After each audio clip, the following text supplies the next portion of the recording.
Good morning, dear student. Myself Pradeep Sharma. Dear student, today I will start your new chapter of history, India's first war of independence. यानी कि भारत की प्रथम लड़ाई आज़ादी के लिए, इसके बारे में हम पढ़ेंगे। इसके मेन टॉपिक्स क्या क्या है, इसको थोड़ा सा हम देखते हैं क्या क्या हम इसमें कवर करने वाले हैं। एक बार आप इसको देख लेंगे गौर से। पहला है, इसका मेन ऑब्जेक्टिव है नवाब्स लॉस देयर पावर्स। पहले आपको पता था कि नवाब हुआ करते थे, राजा हुआ करते थे, उन्होंने किस प्रकार से ब्रिटिश के सामने उनकी पावर ख़त्म होती चलेगी, कैसे ब्रिटिशर्स ने उनकी पावर को समाप्त कर दिया, इसके बारे में हम पढ़ेंगे। सेकंड मेन ऑब्जेक्टिव है द पीजेंट एंड द सिपाही, यानी कि किसान और सिपाही। सिपाही से मतलब है भारतीय सैनिक जो ब्रिटिश सेना में काम करते थे, उनको सिपाही बोलते थे। थर्ड है म्यूटनी बिकम्स ए रिबिलियन, यानी कि जो सैनिक का जो सैनिक किस प्रकार से उन्होंने एक सैनिक विद्रोह किस प्रकार से किया, इसके बारे में हम बात करेंगे। द कंपनी फाइट बैक, और कंपनी ने उसे किस प्रकार से कंट्रोल किया, किस प्रकार से अपनी सत्ता दोबारा से कायम की। और आफ्टर मैथ उसके बाद में पढ़ेंगे कि उसके बाद में क्या क्या हुआ। तो इस चैप्टर बहुत इंटरेस्टिंग है, इसको आपको गौर से पढ़ना है, इसमें कोई प्रॉब्लम नहीं आनी चाहिए आपको। एक बार इस वीडियो को आप देख लेंगे, उसके बाद जो है आप अपनी टेक्स्ट बुक से पढ़ लेंगे। ठीक है, टेक्स्ट बुक से ही मैं पढ़ा रहा हूँ आपकी, जो आपकी लगा हुआ है आपका स्कूल में। सबसे पहले नवाब लॉस देयर पावर, जैसे मेन ऑब्जेक्टिव हमने फर्स्ट पढ़ा था कि नवाब ने किस प्रकार से अपना जो पावर लॉस किया था। इसमें नवाब लॉस देयर पावर, अगर इन द 18th सेंचुरी की बात करें, मिड 18th सेंचुरी का मतलब 1750 की बात करते हैं, ये मिड 18th में आता है। नवाब और rajas had gradually lost their authority, धीरे धीरे उन्होंने अपनी जो पावर थी, ठीक है, ऑथोरिटी थी और शक्ति थी, यानी कि उनके जो अधिकार थे और शक्ति थी, वो दोनों धीरे धीरे उनकी समाप्त हो गई थी। कैसे समाप्त हुई थी?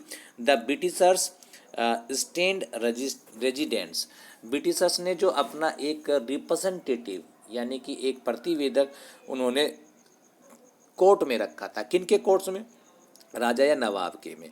ठीक है, ताकि जो फ्रीडम थी रूलर्स की, जो शासक की जो स्वतंत्रता थी कि वो किसी प्रकार से अपना निर्णय ले सकता था, कोई भी वहाँ पर काम करा सकता था, जैसे चाहे आदेश दे सकता था, उसकी पावर को कम करने के लिए ब्रिटिशर्स ने हर कोर्ट में जो उनके सबसाइडरी अलायंस, सहायक संधि के, सबसाइडरी अलायंस आएगा इसमें, सहायक संधि के तहत ये हुआ था कि आप पर कोई शत्रु अगर आक्रमण करता है तो हमारी सेना आपकी रक्षा करेगी। ब्रिटिशर्स ने इस प्रकार से लोगों से संधि की थी।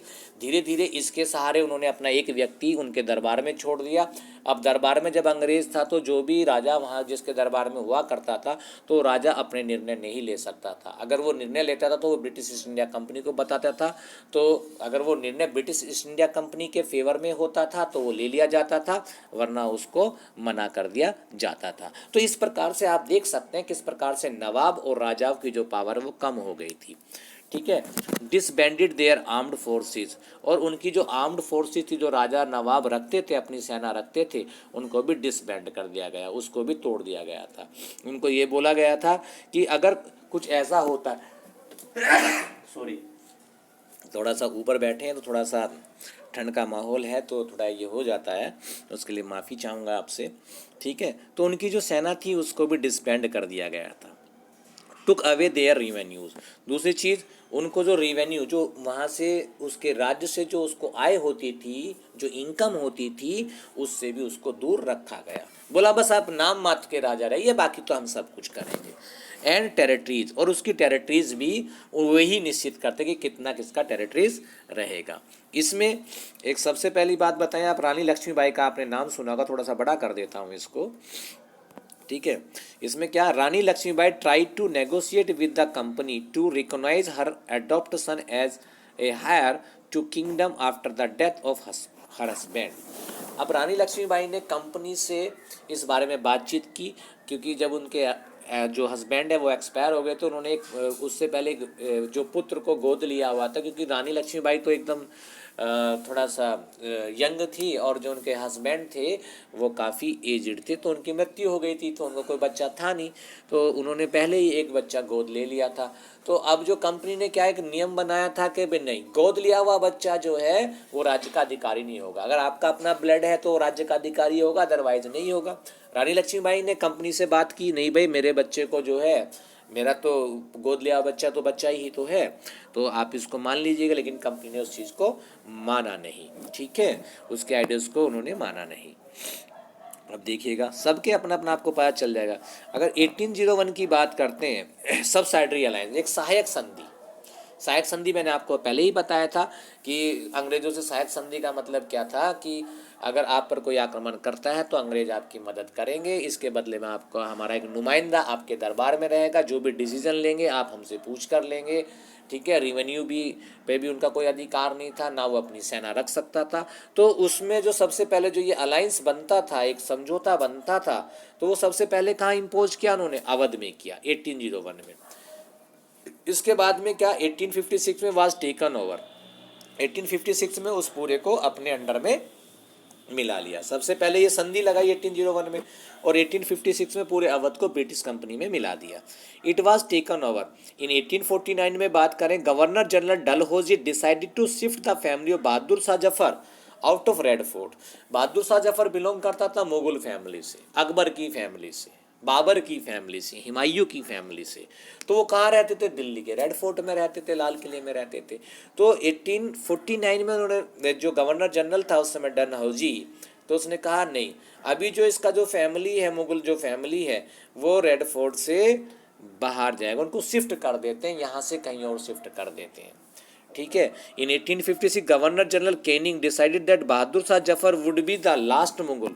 और दूसरी 1856 में उन्होंने एक काम और किया। पहले तो उन्होंने कहा था शिफ्ट करेंगे, यहाँ से कहीं और शिफ्ट कर देंगे, क्योंकि इसको हम यूज़ करेंगे रेड फोर्ट को अपने ऑफिस के रूप में या वैसे रूप में यूज करेंगे। दूसरा क्या हुआ, 1856 में जो गवर्नर जनरल कैनिंग आया, फिर उसके बाद में उसने ये डिसाइड किया कि बहादुर शाह जफर जो है लास्ट मुगल इम्पर होगा, लास्ट राजा होगा। इसके बाद में कोई मुगल इम्पर नहीं होगा, बाकी सब कंपनी का होगा। और जो कोई भी इसका जो उत्तराधिकारी सॉरी जो भी इसका उत्तराधिकारी होगा उसको केवल हम प्रिंस कहेंगे, ना कि राजा के नाम से पुकारा जाएगा।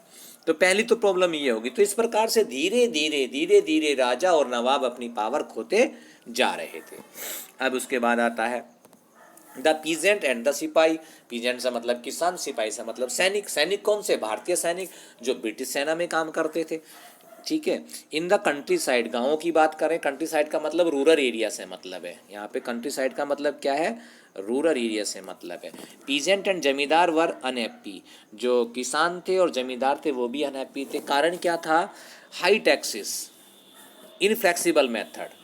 हाई टैक्सेस का मतलब है कि ज़्यादा उनसे रेंट लिया जाता था, यानी कि एक जो टैक्स होता है, कर जो बोलते हैं, उसको ज़्यादा लिया था। दूसरा, उसमें कोई ढिलाई नहीं दी जाती थी। अगर एक बार कर लगा दिया, चाहे अकाल पड़े, चाहे महामारी पड़े, चाहे फसल बर्बाद हो, उससे ज़बरदस्ती वो कलेक्ट कर लेते थे। कंडीशन से कोई उनका लेना देना नहीं था। एक बार जो लगा दिया और जितना चाहे वो उतना लगा देते थे, और जो वो भी ज़्यादा लगा रहे थे, हाई टैक्सेस लगा रहे थे। Many of these people were, अब इनमें से बहुत सारे लोग क्या थे? अनेबल टू पे बैक देयर लोन्स। इनमें से बहुत सारे लोग जो हैं, जो कर्जा लेकर वो टैक्स को पे करते थे गवर्नमेंट को, तो वो अपना लोन नहीं दे पाते थे। अल्टीमेटली क्या करते थे? धीरे धीरे उनकी जो है ज़मीन वो बिक जाती थी, लॉस्ट देयर लैंड। इंडियन सिपाही वर अनहैप्पी अबाउट देयर पे एंड कंडीशन ऑफ सर्विस। जो भारतीय जो सैनिक थे, जो ब्रिटिश सेना में थे, वो अपनी पेमेंट और जो उनकी वर्किंग कंडीशन थी, जो वो थी, वो बहुत बुरी थी as compare to the British सैनिक। उनका पेमेंट भी ज़्यादा था और उनको बहुत सारी फैसिलिटीज़ भी मिलती थी, तो वो उनको नहीं मिल पाती थी, तो उससे वो बहुत नाखुश थे। दूसरी चीज़ क्या थी? एक नियम, एक रूल बना। क्या रूल बना?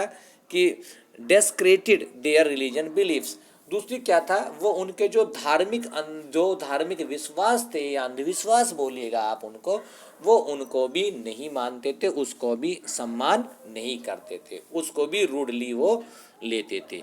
उन दिनों की बात करें, इन दोज डेज की बात करते हैं, crossing the sea meant people would lose their religion and beliefs.